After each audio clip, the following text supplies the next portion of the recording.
At so ayan, hi guys! Welcome back sa channel natin at ito ay ituloy na natin itong si Hunter Dark Continent Expedition Chapter 2. Pero ayan bago tayo magsimula ay kung bago ka pa lang sa channel natin ay huwag mo kalimutang mag-subscribe at pakipindot na rin yung notification bell para ma-update ka every time na meron tayong bagong upload. So yan lang naman po at huwag na natin patagalin pa.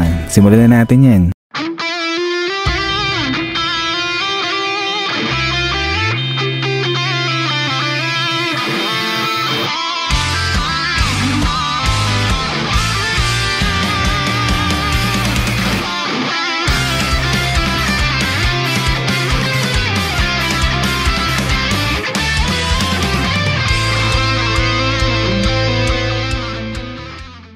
At so dito nga yung magsisimula balik sa May City at dito ay nag-uusap na nga itong dalawang empleyado. So isang bago at saka isang veterano. So itong si Manong ay sinasabi niya lang dito sa bago kung ano nga yung trabaho nila. At ang trabaho nga nila dyan ay i-check yung isang lugar kung safe ba ito puntahan ng tao.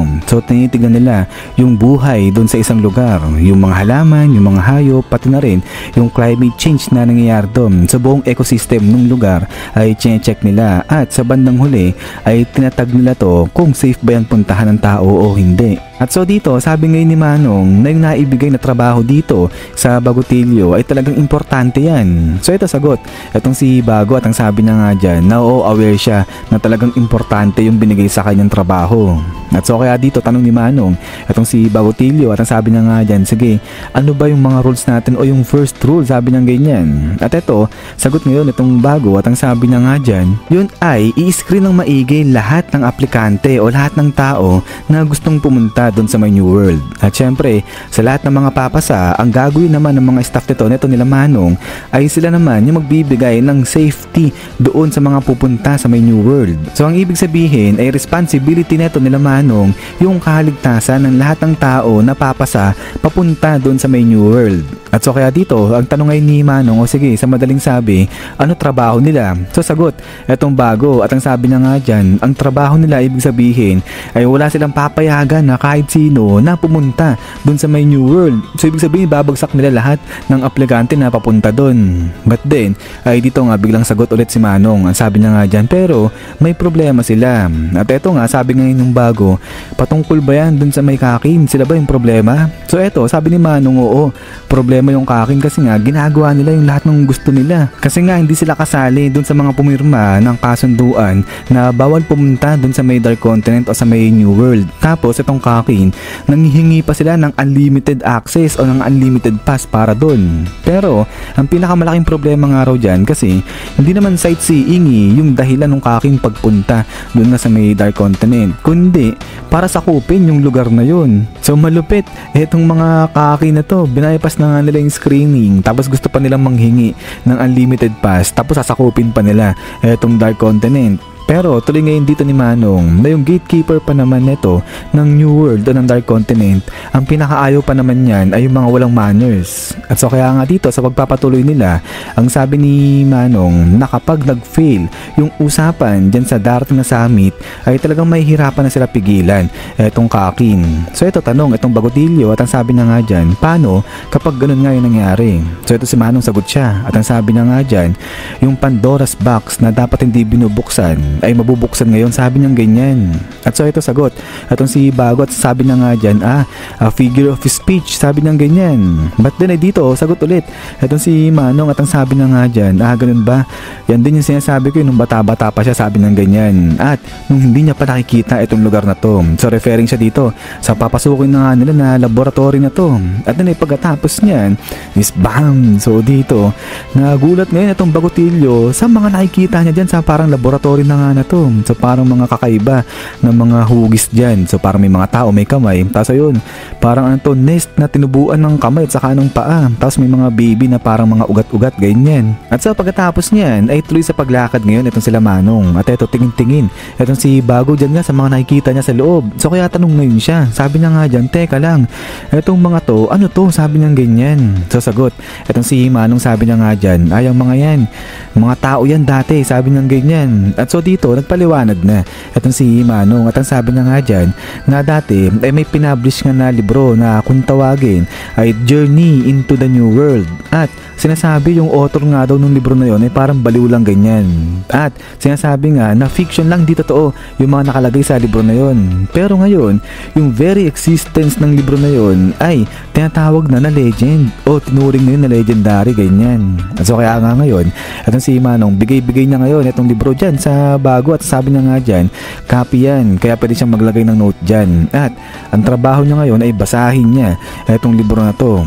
At ito nga sabi ni Manong, dyan nakalagay lahat nga ng ginawa ng tao, lahat ng pinagbayaran nila nung pumunta sila dyan nga sa tinatawag na New World o Dark Continent. At hanggang ngayon ay nagpapatuloy pa rin yan. So ibig sabihin hanggang ngayon ay pinagbabayaran pa rin ng humanity yung ginawa nilang pagpunta dun sa may Dark Continent.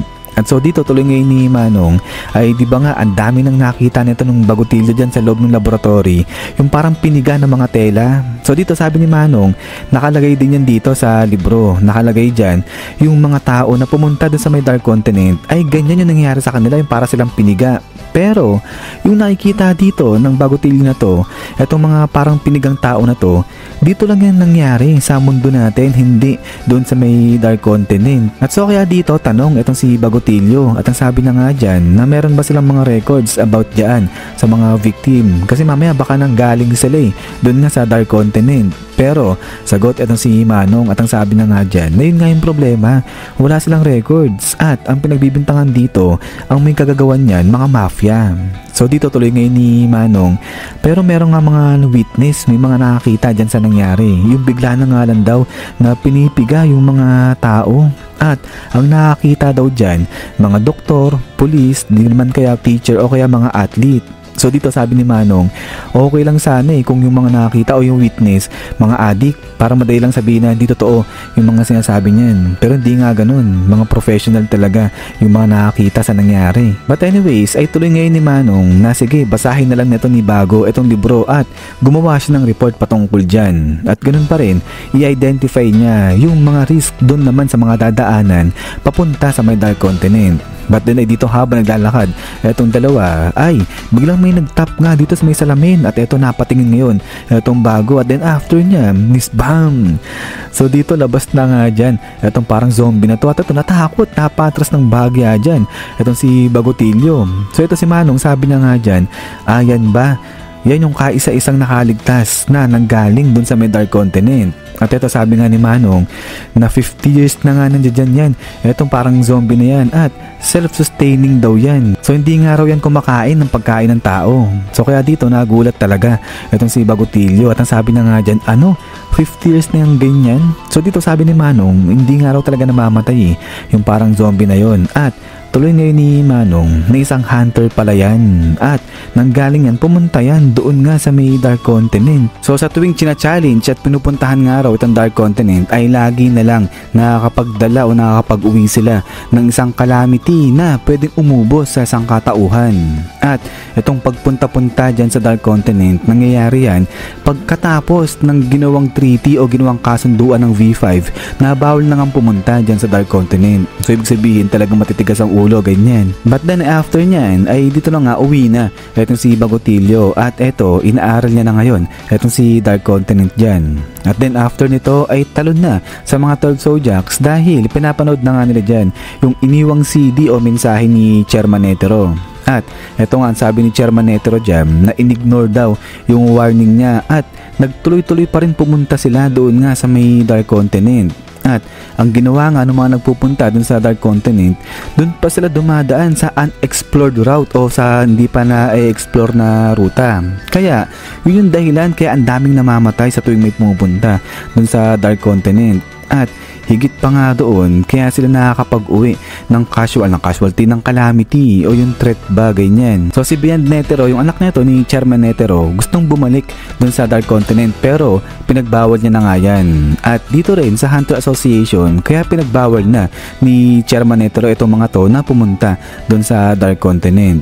At ngayon tuloy ni Chairman Netero, nung bata-bata pa siya, 2 beses siyang pumunta doon sa Dark Continent kasi nga may hinahanap siyang strength Pero hindi niya doon natagpuan yung hinahanap niyang lakas. Kasi nga, ang hinahanap na lakas neto ni Chairman Netero ay kinakailangan daw dapat merong siyang kalaban at dapat merong panalo. Pero doon sa Dark Continent, wala. Ang kalaban mo lang daw talaga doon ay yung nature, yung maras na nature na meron itong Dark Continent. At wala raw panalo doon, sabi niyang ganyan. So ibig sabihin, walang victorious, walang talunan pagdating dyan nga sa Dark Continent. So kaya naman, etong lakas daw na hinahanap ni Beyond Netero nung anak niya na pwedeng tawagin na determination, yan daw talaga yung kailangan para magtuloy dyan nga sa pag-explore sa Dark Continent.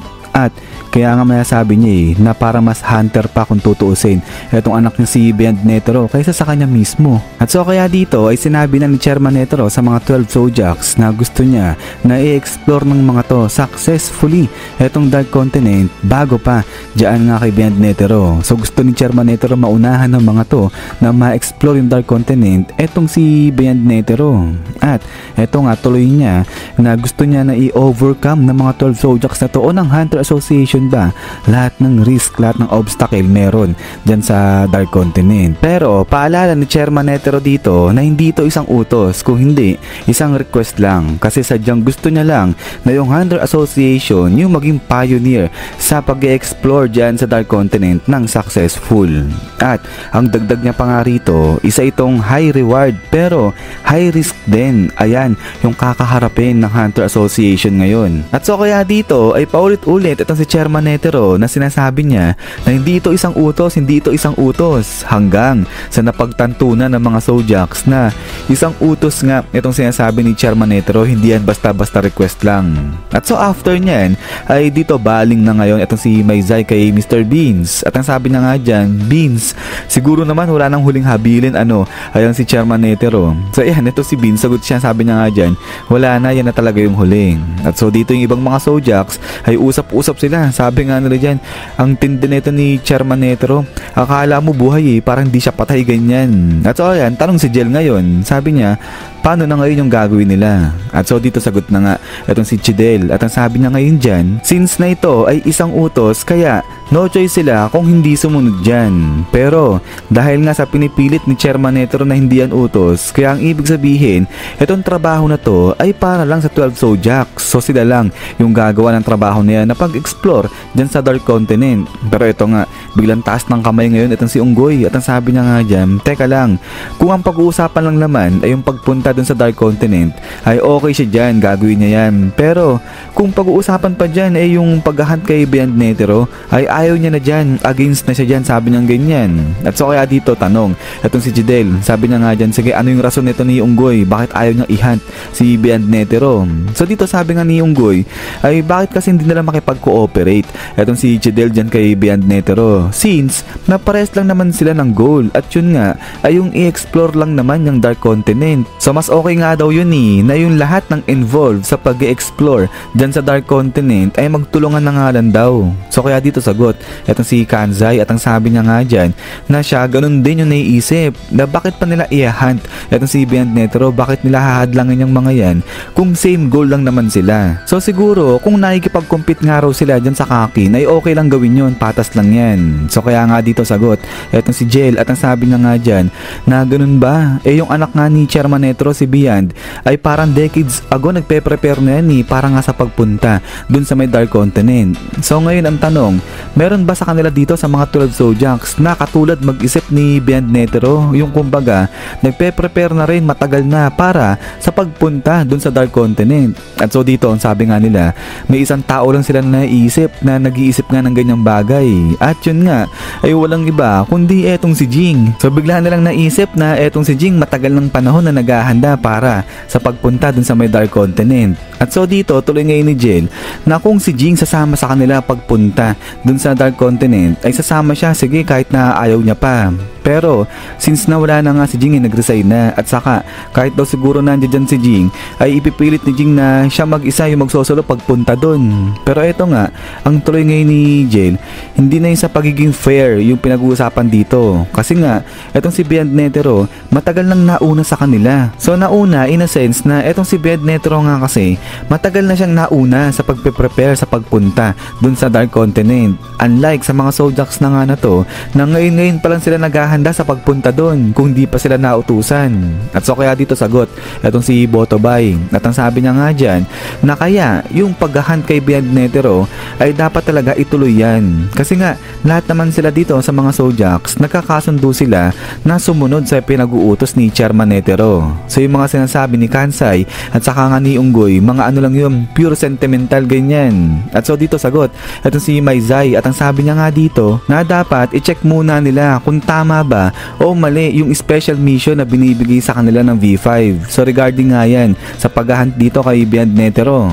At so dito ay habang nag-uusap-usap medyo nagkakadiskusyonan etong mga Zodiacs ay bigla na nga lang may tumawag sa kanila. So ayan, takbo si Beans at sasagutin niya na nga etong telepono. At so dito sa pagkakasagot nga ni Beans ay nagulat siya. Bakit? Kasi ang tumawag sa kanila ay etong si Beyond Netero na nga. So matindi etong si Beyond, siya na mismo yung pumunta dyan sa mga Zodiacs. At so kaya nga dito ay hinarap na ni Beyond etong sila Beans at ang sabi niya nga dyan, aba Beans, matagal-tagal na rin na at ngayon kasama mo pa itong mga Zodiacs. At so at tuloy dito ni Beyond kung pwede ay tawagan daw ng mga to yung V5 at sabihin sa kanila na sila sa Hunter Association na capture na itong si Beyond. So medyo nagugulat dito itong Zodiacs, hindi nila kasi alam kung ano yung nasa isip neto ni Beyond Netero.